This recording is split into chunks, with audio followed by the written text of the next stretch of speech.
Hey everyone! Welcome back to the channel. Today we're diving into two chapters of the Old Testament that might seem a little intimidating at first, but are actually packed with some incredible wisdom for our lives today. We're talking about Leviticus 19 and 20. Now I know what some of you might be thinking. Leviticus? Isn't that the book with all the old, complicated rules? And you're not wrong.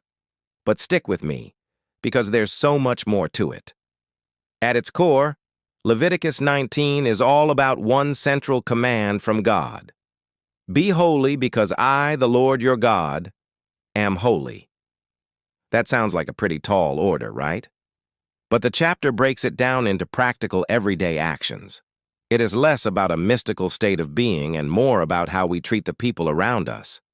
It's about respecting our parents, being honest in our business dealings, and showing compassion to the poor and to foreigners. Think about it. The text says things like, "Do not go about spreading slander among your people," and "Do not seek revenge or bear a grudge." These aren't just ancient laws, they're timeless principles for building a healthy, loving community. One of the most powerful verses, which you've definitely heard before, comes right from this chapter. Love your neighbor as yourself. Jesus himself called this the second greatest commandment. It's the golden rule, the foundation of how we're meant to interact with one another. It's about seeing the inherent value and dignity in every single person, just as God sees it. Leviticus 19 shows us that holiness isn't just about our personal relationship with God. It's expressed through our relationships with others. It's about integrity, justice, and kindness in our day-to-day lives.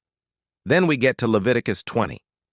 This chapter continues the theme of holiness but shifts the focus a bit.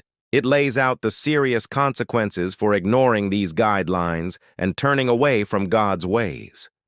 The language can feel harsh to us today, and it's important to read it within its historical context. These weren't just suggestions. They were foundational laws for a new nation, designed to set them apart and protect them from the harmful practices of surrounding cultures. The chapter emphasizes the importance of community responsibility. The well-being of the entire nation was tied to their collective commitment to follow God.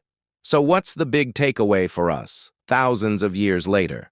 Well, these chapters challenge us to think about what it means to be set apart. It's not about being weird or judgmental. It's about living with a higher standard of love, justice, and integrity. It's about reflecting God's character in a world that desperately needs it.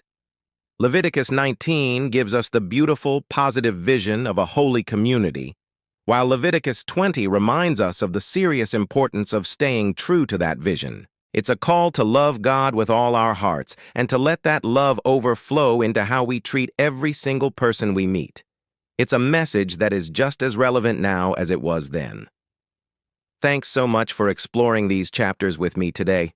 It's a lot to think about, I know. If you found this helpful or it sparked some new thoughts, I'd be so grateful if you'd hit that like button and subscribe to the channel for more discussions like this.